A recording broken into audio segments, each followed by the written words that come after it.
Hello, my name is Warner Workman. I am with the Sergeant Major John chapter, the Sons of the American Revolution. So I wanted to give you all guys a little rundown of this static display event that our little chapter had in what was called the Waterford Fair. And so Waterford, Virginia was a town that was basically founded pre-Rev War. It's only a few miles from where I live. I live in Lovettsville, Virginia. And the Sergeant Major John chapter is basically covers Loudoun County, Virginia.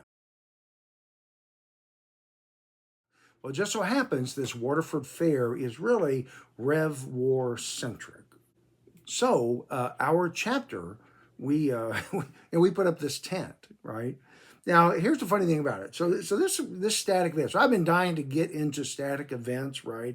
And this is really the biggest by far that we've ever done. This was a 3-day marathon ordeal, right? So that was basically open from either 9 or 10 in the morning till about 5 p.m.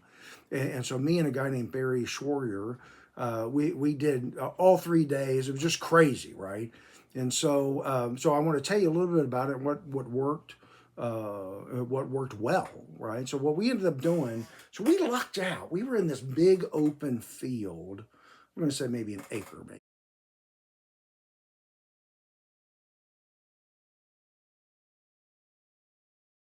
Or whatever. And there were some other vendors around us, but we happened to be sort of at the crest of this, I'll call it a hill.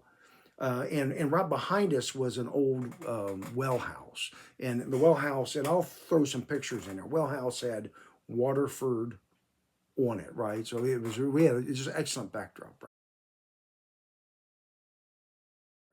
Right? But we didn't really have anybody near us. I mean, the nearest vendor was probably 100 feet away from us, maybe. Yeah, 50 feet. And then the other vendors were maybe 100 feet, away. But we were sort of strategically located because we were up high, everybody could see us. And in order to get some of the other sites or the other vendors, they had to walk by our place. So what we did is we had a 10 by 10 tent. And again, I'm going to inject some pictures here. But we had our world renowned, I like to tell people it's world renowned, Liberty Bell. So we have a Liberty Bell out there, 3/8 size replica, and baby, you can ring that thing, and it's just such a beautiful, beautiful tone, right? So we had everybody loved it, right? So we're talking about kids, we're talking about kids of all ages, we're talking about adults of all ages, and all great age groups, right? It was just the funniest thing how excited people were to ring that bell. And so as they kept doing it, I kept telling them, I said, "Hey, got to go over there and ring the bell. But you before you ring the bell, you've got to say the phrase, 'Let freedom ring.'" And sure enough, man, everybody's picking up on it. But let freedom ring, and they ring that bell, man. I tell you, it's just such a sweet way to honor, our founding fathers and really drill home into people um, the sacrifices our founding fathers made, right, to build this great nation, right? So anyway, okay, so we had that sort of on the other side. Now, again, I'm going to share this. On the other side, we had I'm going to call it a musket tent. I don't know what to call it. 3 muskets, with a little rope around it, right? You would have it, and then we had we have a big poster, which is the command sequence to fire, load, check, do all that other stuff, right? And that grabbed a lot of attention as well. Everybody loved. So we were using non-firing replicas. Why? Because I can get those for $100, versus $1,000 for a regular one, right? But they look pretty good, right? They're not 100% period correct, but nobody's going to notice, right? So that was another big thing that was hugely popular. And so what we had in our tent area. So Barry Schwarrier is a real smart guy. And he sort of knows how to drag people in and get them engaged and involved. So what he did is he had set up this quill and ink writing station, right? And it was really cool. He had a really, it looked authentic to me, right? This ink well and the little blotter and the little feather, and it was a true feather, right? Right?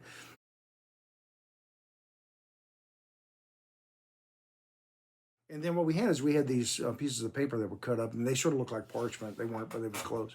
And we'd have kids come out there and write their name with quill and ink, right?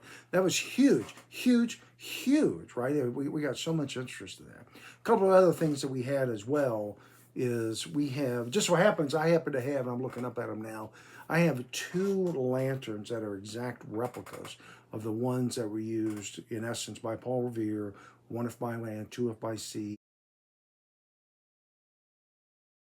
North Church steeple, right? I have those. So we had those as sort of artifacts. Now, Barry is a woodsmith as well, and he had built some Boston Tea Party tea boxes, right? So they're about, this big or whatever. He has the East India Company logo on them. And that was just another visual artifact that people could touch and feel and pick up, right? That was the standard size for a tea box back then. We had the lanterns as well. We had the quill writing, and then we just had a bunch of artifacts, right?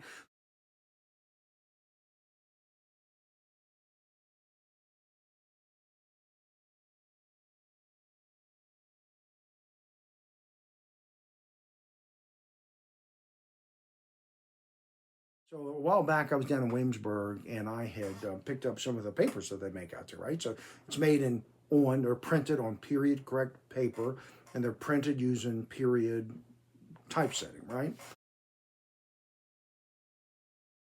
And it was funny in heck. So I'd read sometimes, some of the sort of the advertisements that were in these, broadsides, whatever they're called. And it's just really funny. People got a big kick out of it. You know what was big at the time, right? Well, some guy's got a sloop for sale. Somebody's got a barn for sale with a place to live in it. I mean, it's really not much different than what we do today. But nobody had a phone number or an email, right?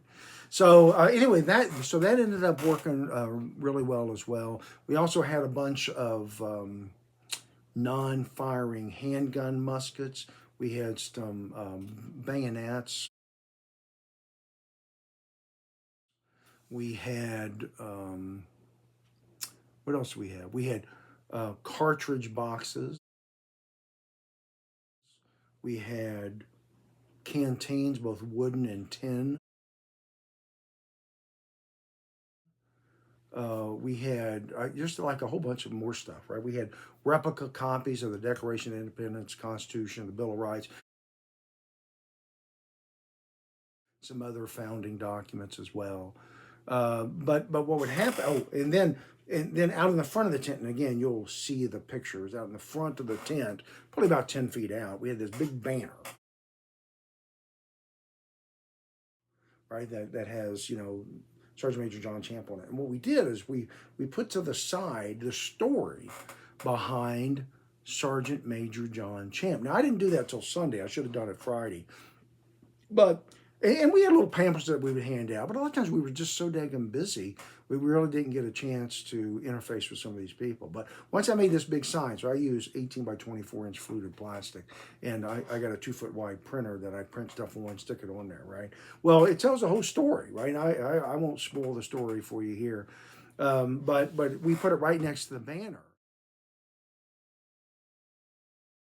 And what we noticed was, man, there was just a tremendous number of people now all of a sudden reading, "Who is John Champ?"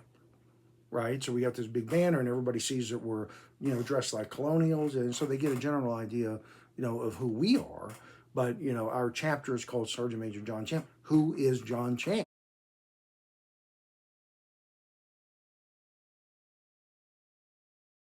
Right? And that worked out, really well as well.